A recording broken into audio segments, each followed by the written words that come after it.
A'udzubillahi minasyaitonirrajim. Walladzina la yashhaduna dzur wa idza marru bil lagwi marru kirama. Dan orang-orang yang tidak memberikan kesaksian palsu, dan apabila bertemu dengan orang-orang yang mengerjakan perbuatan-perbuatan yang tidak berfaedah, mereka berpaling dengan santun.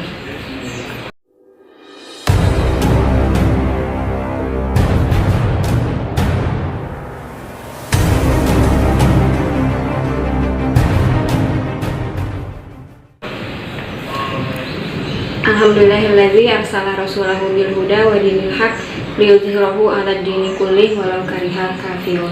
Asyhadu an la ilaha illallah wa asyhadu anna Muhammadan abduhu wa rasuluh. Amma ba'du. Potongan ayat yang tadi telah dibacakan itu adalah potongan ayat dari surat Al-Furqan ayat 63 ayat 72 tepatnya. Namun hakikatnya ayat tersebut adalah rangkaian ayat yang menceritakan tentang ibadur rahman dari ayat 63 sampai 76. Yang secara singkat, ibadur rahman itu adalah hamba-hamba Allah yang spesial, sebetulnya spesial. Dimulai dari yamshuna alal ardi hauna dan seterusnya. Namun kali ini saya ambil potongan ayatnya yang sedikit di ayat 72, yaitu wa iza maru bil lagwi maru kiroma. Dan apabila bertemu dengan orang-orang yang mengerjakan perbuatan yang tidak berfaedah, mereka berpaling dengan santun. Seperti yang kita ketahui, ayah bunda, adik-adik semua yang berusia remaja dan murid-murid ibu yang sudah lama tidak bertemu karena pandemi ini hampir 1, 2, 3, 5 bulan, ya sudah hampir 5 bulan kita tidak bertemu. Pada kesempatan kali ini ibu akan memberikan sedikit bimbingan atau arahan yang mudah-mudahan bermanfaat untuk semuanya. Nah, kali ini potongan ayat ini akan ibu kaitkan dengan tantangan zaman yang sudah begitu merangsek, menyeruak. Masalahnya tantangan yang apabila tidak disertai dengan penambahan ilmu pengetahuan, maka itu akan menjadi masalah gitu. Apa sih sebetulnya tantangannya yang bisa dikaitkan dengan ayat ini? Tantangan perkembangan teknologi, adik-adik, ayah bunda, dan para remaja semuanya ya. Jadi tantangan yang tidak bisa kita hindari lagi yaitu tantangan teknologi. Seperti tadi sudah bilang, tantangan yang jika tidak kita sertai dengan ilmu pengetahuan maka akan menjadi masalah. Contohnya apa? Gadget ya, gadget yang selalu kita miliki setiap hari. Sekarang hampir semua komponen masyarakat dari level bawah, menengah, bahkan sampai atas itu selalu mempunyai gadget, apalagi yang namanya HP, paling tidak HP ya. Dan HP itu rata-rata sudah Android semuanya gitu ya. Nah, HP itu bisa memberikan masalah kalau tidak diberikan pengetahuan yang pas. Contohnya apa? Nah, adik-adik dan murid-murid ibu yang ibu sayangi, gadget itu akan menjadi sebuah hal yang tidak berfaedah kalau kalian menggunakannya dengan tidak tepat. Contohnya bermain game berlama-lama sampai berjam-jam, terus nonton film berlama-lama dari episode ke episode, dari film ke film setiap hari sepanjang waktu, sepanjang malam misalkan. Terus grup-grup yang tidak berfaedah, misalkan grup WA lah, grup Line, grup apalagi ya, banyak, Twitter dan sebagainya, Facebook bahkan gitu ya. Kalau isinya tidak memberikan banyak manfaat, itu akan menjadi sebuah hal yang sangat betul-betul sia-sia. Nah, itu akan menjadi masalah serius nantinya gitu ya. Bahkan bisa sampai kecanduan. Nah, kecanduan terhadap gadget dan lain-lain itu sekarang bukan hanya pada level game doang. Kalau dulu kan ibaratnya hanya level game, kecanduan game untuk para anak-anak yang di PlayStation kalau zaman dulu kan. Tapi kalau sekarang itu level kecanduan itu sudah beragam. Kecanduan game, kecanduan tontonan, kecanduan scrolling belanja online, kecanduan film-film ya, film-film yang bersambung misalkan, dan kecanduan film-film yang bahkan mengandung maksiat lah kalau bisa dibilang gitu ya, tanpa harus disebutkan ya. Nah itu akan memberikan banyak dampak. Selain sebuah apa yang membuat pikiran menjadi terganggu, yang lebih penting itu, yang lebih dampaknya akan lebih terasa itu adalah kegelisahan di dalam jiwa adik-adik semua. Semuanya pasti akan merasakan ketika sebuah perilaku yang sia-sia itu terus dilakukan terus-menerus, baik itu anak remaja ataupun orang dewasa, bahkan sekalipun orang tua kalian sendiri, ketika menggunakan gadget dengan hal yang tidak sepantasnya atau berlebihan, itu akan ada dampak yang sangat merugikan, diantaranya kegelisahan jiwa. Dan kegelisahan jiwa itu bukan sesuatu yang dianggap mudah dan gampang. Ketika seseorang sudah gelisah, maka kehidupannya akan menjadi suram.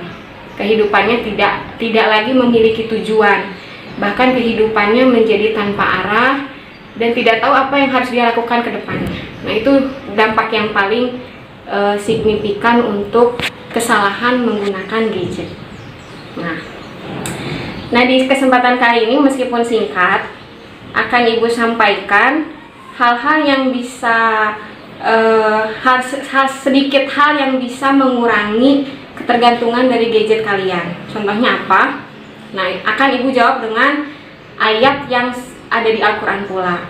Di antaranya ayat yang ada dalam surat At-Tahrim ayat 8, bahkan sering diperdengarkan di masjid-masjid, di ceramah-ceramah dan lain-lain. A'udzubillahi minasyaitonirrajim. Ya ayyuhallazina amanu tubu ilallahi taubatan nasuha. Wahai orang-orang yang beriman, bertaubatlah kalian dengan taubat yang sungguh-sungguh. Apa kaitannya dengan kecanduan gadget? Jadi gini, kalau langkah praktisnya dari ayat tersebut, jadi ketika kita sudah merasakan sesuatu yang salah dalam diri kita, salah dalam menggunakan gadget, tidak bijak dalam menggunakan gadget, kita kembali dengan ayat itu secara aplikatif. Jadi aplikatifnya gini, kita harus tegas dan bersungguh-sungguh untuk merubah diri kita sendiri gitu. Jadi kalau kita tidak tegas dan tidak berkomitmen, jadi maksud tubuh ilallahi taubatan nasuha itu bertaubatlah dengan sungguh-sungguh, bisa diartikan kalau kita ingin berubah, jangan tanggung-tanggung gitu loh. Jangan tanggung-tanggung, misalkan saya main HP dulu, sekarang mumpung lagi libur, besok aja baru nggak main HP-nya misalkan ya. Atau kita misalkan ntar deh kalau udah nggak nongkrong bareng temen, kalau bareng temen kan pasti main HP tuh. Ya udah, nanti kalau sama temen main HP, ntar aja deh kalau udah di rumah baru nggak main HP. Ternyata dengan teman-teman setongkrongan main HP, di rumah pun main HP pada akhirnya. Jadi kalau memang ada niatan untuk berubah dan lepas dari gadget yang salah, coba langsung maksimal, tegas dan komitmen. Jadi tegas dan komitmen itu tanamkan dalam hati, tanamkan dengan niat yang sungguh-sungguh. Bahkan kalau perlu ditulis ya, tipsnya itu ditulis besar-besar di kamar atau di mana, katakan bahwa dalam diri kita sendiri bahwa kita akan berhenti dari kecanduan dampak gadget yang sia-sia. Contohnya kalau kalian suka suka nonton lama, tulis di kamar kalian untuk tidak menonton lama. Saya tidak akan menonton sampai 1 minggu misalkan ya. Kalau kalian suka main game, tulis di kamar kalian bahwa saya tidak akan memain game selama 1 minggu. Dan itu laksanakan. Kalau perlu pakai kasih daftar checklist, hari ini checklist berhasil, besok checklist berhasil, besok checklist berhasil.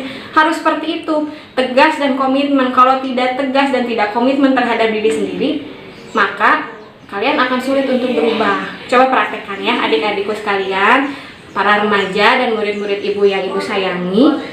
Coba praktekkan sejak sekarang, sejak menonton video ini, supaya kalian sedikit mengurangi kebiasaan kalian untuk terus scrolling HP kalian ya. Terus scrolling, kalaupun memang perlu memegang HP, gunakanlah dengan bijak. Contohnya tontonlah tontonan video yang bermanfaat, baca-bacaan artikel yang bermanfaat. Jangan malah dibuat HP itu menjadi sia-sia, bahkan cenderung ke arah maksiat gitu ya. Jadi itu tips dari ibu kali ini yang mudah-mudahan bisa diterapkan langsung oleh adik-adik, oleh murid-murid ibu, supaya bisa mengurangi dampak negatif dari teknologi yang sekarang sudah berkembang pesat. Sekian dari Ibu kali ini, mudah-mudahan bisa memberikan bimbingan lagi esok-esok hari.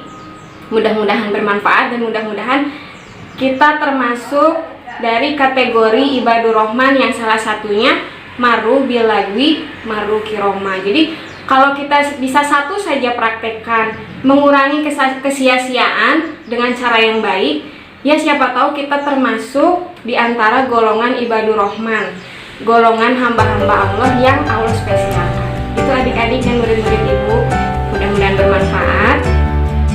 Aku qauli